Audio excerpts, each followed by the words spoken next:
We could start with a better quarterback signing this weekend. We have the Steelers possibly getting, it's agreed upon. I don't know if he's officially signed, Russell Wilson. Okay. Massive. Right. The Bucks signed Baker Mayfield in a move that seems to make a ton of sense for everybody. Yeah. Hey, the Jaguars picked up Mac Jones for a bucket of golf balls. That's pretty nice. That's as close as you get to being released. I think it was a 6th-round draft pick. Yeah. And check, is Mac Jones from Jacksonville? A 6th-round draft pick is worth much more than a bucket of golf balls, too. I apologize to 6-rounders. Close. Yes, Paulie. Mac Jones was born in Jacksonville, Florida. Okay, there you go. Going home. Yeah, home field advantage. Prodigal son. Yeah. I mean, we could throw in there the Bills signing Mitchell Trubisky. Okay. But I don't know if he's. How about we just do the first two, Russell Wilson and Baker Mayfield? You want to throw Mac in there too? Okay. No, I mean that's a high-end backup. So it's a good backup quarterback to have. He's not threatening. He's not going to take anybody's job, but he's a competent young fella that you can bring along. Yeah, I think so. As long as he's good in the quarterback room, that's the key. Because that was the big report. He wasn't good in the quarterback room, and I think Bailey Zappi, who's now the quarterback. Well, at least right now for the Patriots, he liked the, I guess, tweet that said that Mac Jones was going to Jacksonville. Bailey Zappi liked that. If I'm Bailey Zappi, I don't get too comfortable as the starter with the Patriots. But for right now, he's your starting quarterback with the Patriots.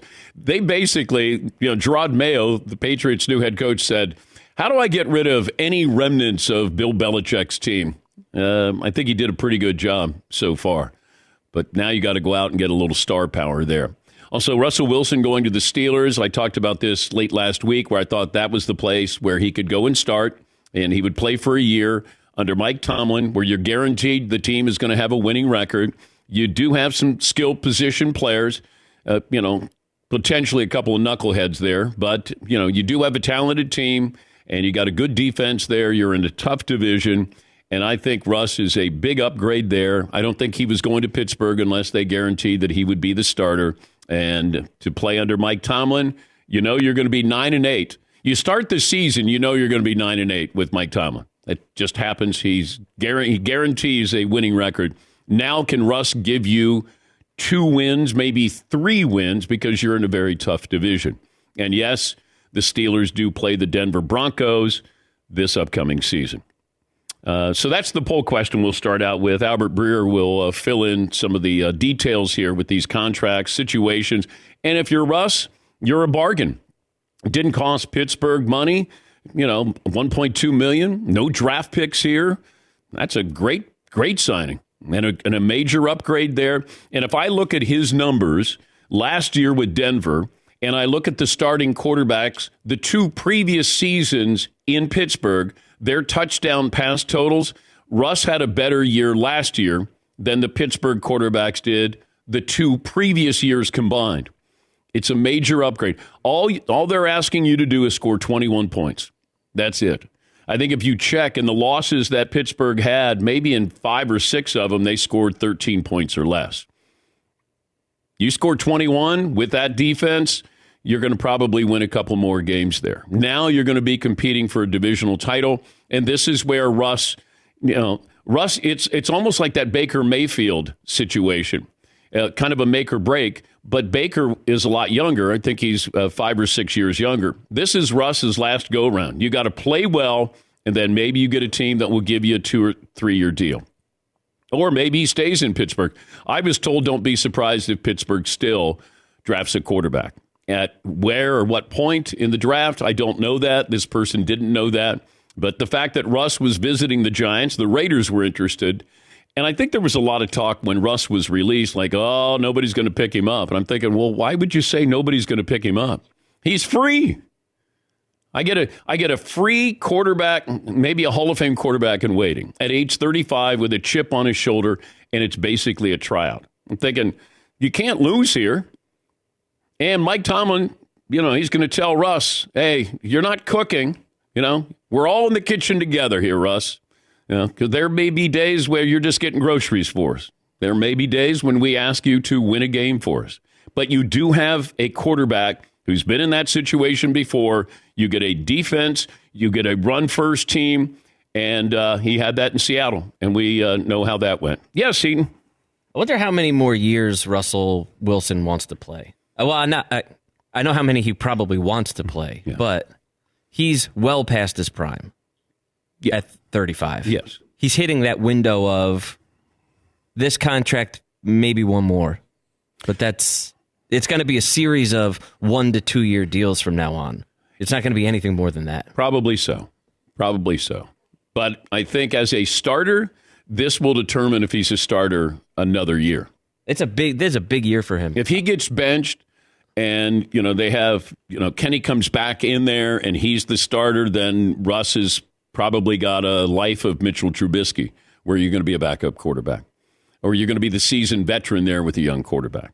But I thought this was a major upgrade. I thought that there was a no-lose situation there. That franchise, that coach, that defense, I get it. And you got some receivers there. You got a good tight end. You got a couple of good running backs there. And you got that defense there. That's a pretty good formula there and can be as balanced as any team in that division. And keep in mind, you look at the quarterbacks in that division. Does any division have quarterbacks that talented top to bottom? And, the AFC North, that'll be tough sledding for everybody. But I'm looking at the DraftKings odds right now. And the favorites to win the AFC North, the Ravens, then it's the Bengals, and then the Browns. Steelers are a distant fourth right now. So I got the Ravens at plus 110. I've got the Steelers at plus 1,000. This according to DraftKings. Yes, Paulie. The Steelers last year, like you said, they were third to last in the league. From the quarterback position, they had 13 touchdown passes. Only the Panthers and the Jets were worse. If you combine Kenny Pickett's salary and Russell Wilson's salary for the 2024 season, they'll be spending $3 million on the quarterback position. And you can keep Kenny because you got him under contract, and that's good for him to maybe learn with Russell Wilson. I don't know what they're doing with Mason Rudolph, but they have an upgrade there, and they did it, and it didn't cost him much. Yes, Marvin. I'm looking at the Steelers' opponents for 2024. The Steelers at the Denver Broncos this season. Yeah. Which week? Time will tell. We don't know yet. The schedule hasn't come out yet, but what a grudge match. Tribute video. Okay, do the Broncos do a tribute video to Russell Wilson when he comes back? It'll be short. All right. Todd, would you have a tribute video to Russ with your Broncos? Not only will they not have a tribute video, I'm curious to see how badly he is booed when he comes running out onto the field. Why would they boo him? Because he was just part of a disastrous last couple of years, even though he improved his second year of the 2 years. I think he's going to be, they're going to give it to him a little bit. Okay. But if you said that Russ will give you the same numbers in Pittsburgh that he did in Denver, I think Pittsburgh would take that. I think they'd sign up for that. This is what I was told by a source yesterday, that part of the knock on Russ is, and there's a lot of knocks on Russ, that he takes too many sacks. That a lot of times it's not the offensive line's problem, it's Russ's problem. You got to make sure that you're not taking those sacks and you're not committing turnovers with Mike Tomlin. If he does that, then I think that you're going to have a major upgrade. But Russ is part of the problem with these sacks. Now he's got to be part of this solution there. We do have March Madness, some NCAA bids, and as we like to say, they punched their ticket. Stetson, Longwood, Drake, and Morehead State. Yes, Paul. Some bonus coverage on Russell Wilson. He's been sacked 527 times in his career. He's like less than 40 sacks behind Tom Brady for the all-time record. So he has to play at least 2 more seasons to get the record.